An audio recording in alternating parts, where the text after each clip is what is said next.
Bienvenidas y bienvenidos a Voces que Validan, Saberes, Territorios y Educación. Un espacio para escuchar, compartir y reconocer que los territorios también enseñan. Hoy queremos conversar sobre nuestra experiencia de validación situada y sobre lo que ocurre cuando la escuela se abre el diálogo con las comunidades. Porque validar una propuesta educativa no significa solamente comprobar si funciona. También significa escuchar las voces de quienes participan en ella. Reconocer sus experiencias y permitir que sus saberes hagan parte de la construcción del conocimiento. Hola, somos Jennifer, Daniela, Juliana, Jamie y Belén. En este episodio queremos compartir los resultados y aprendizajes obtenidos a partir de nuestras experiencias de validación situada en diferentes territorios y contextos educativos. Nuestro punto de partida es una pregunta que nos parece fundamental.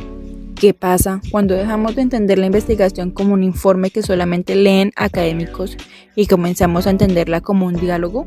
Y esa pregunta se relaciona directamente con otra.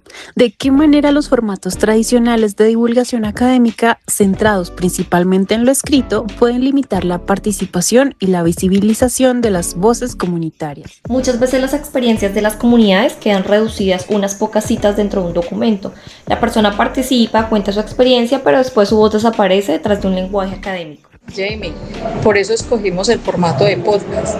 Queremos que este trabajo no sea solamente algo que se lee, sino algo que se escucha, se conversa y permita acercarnos a las experiencias de los territorios.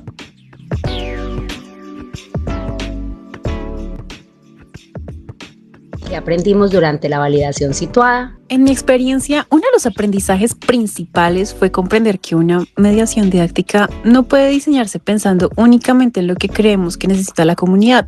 También es necesario escuchar primero a las personas y reconocer sus características, experiencias y formas de aprender. Estoy de acuerdo.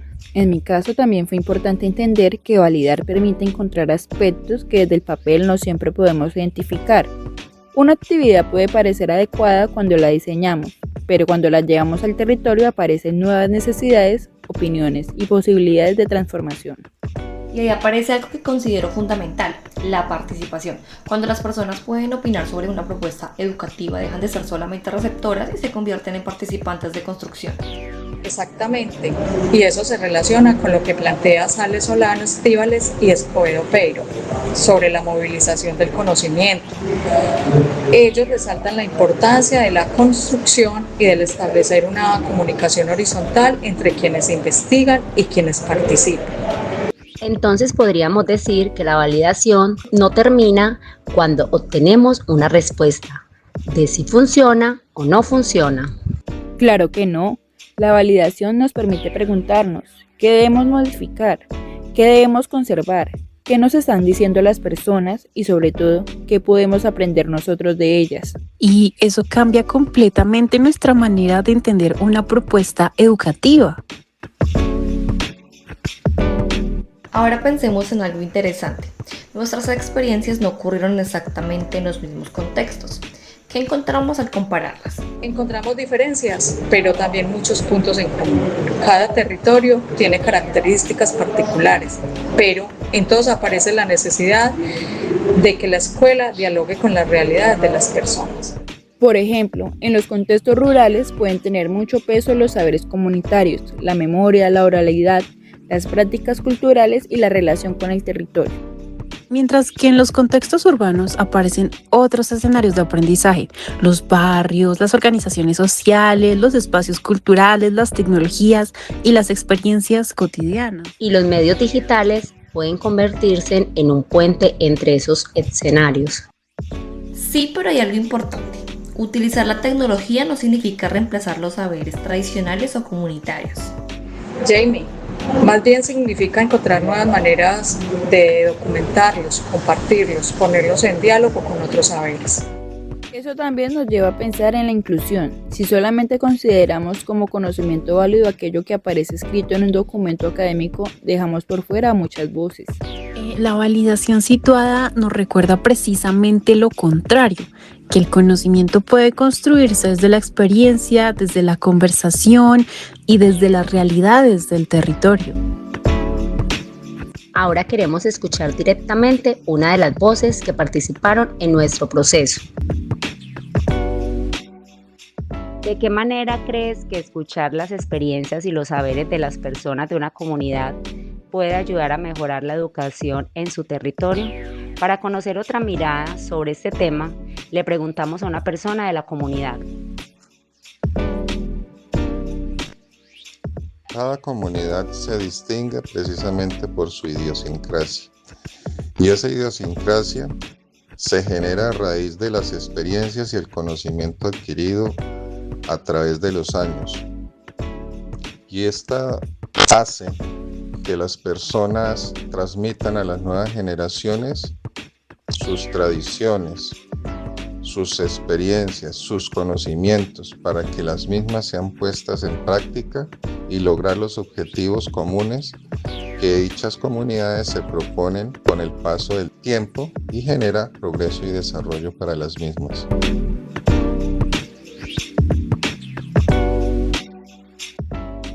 Esta voz nos permite comprender algo que desde un documento académico puede ser difícil de transmitir: cómo las personas viven realmente los procesos educativos en su territorio.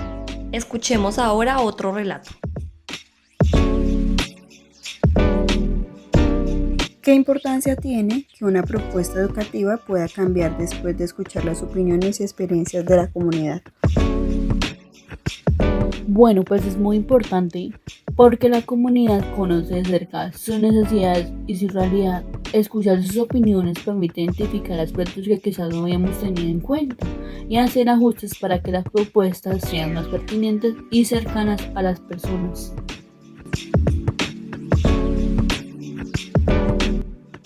Me parece interesante que aparezcan diferentes puntos de vista porque eso demuestra que no existe única manera de interpretar una experiencia educativa. Después de escuchar estas voces, podemos preguntarnos, ¿qué habría pasado si estas experiencias solamente hubieran quedado resumidas en un informe escrito? Probablemente conoceríamos los resultados, pero perderíamos parte de la experiencia, de las emociones y de la manera en que las personas interpretan su propia realidad. Llegamos entonces a la segunda pregunta orientadora. ¿Qué transformaciones ocurren cuando la divulgación académica deja de ser un informe y se convierte en un diálogo entre saberes y experiencias? Yo creo que la transformación está en quién puede participar. Un informe académico suele tener una estructura más formal y puede resultar distante para algunas comunidades. Mientras que una conversación permita utilizar un lenguaje cercano, hacer preguntas, escuchar respuestas y generar intercambios. Y ahí el podcast tiene una ventaja importante. El artículo de García Gutiérrez, Obando y Cuastumal muestra precisamente que este formato puede favorecer la comunicación intercultural y permitir que los estudiantes participen activamente en la creación y difusión de contenido. Entonces el podcast no es simplemente una forma diferente de presentar la información. Exacto. También puede convertirse en una herramienta para democratizar la comunicación del conocimiento. Claro, porque permite que diferentes personas tengan un espacio para hablar desde sus propias experiencias. Y cuando esas voces entran en el diálogo, el conocimiento deja de ser algo que solamente se transmite.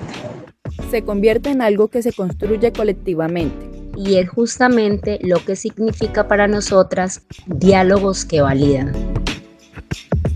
Después de este recorrido, ¿con qué aprendizaje nos quedamos? Yo me quedo con la importancia de escuchar antes de intervenir. Yo con la idea de que una propuesta educativa debe estar abierta a transformarse cuando entra en contacto con el territorio.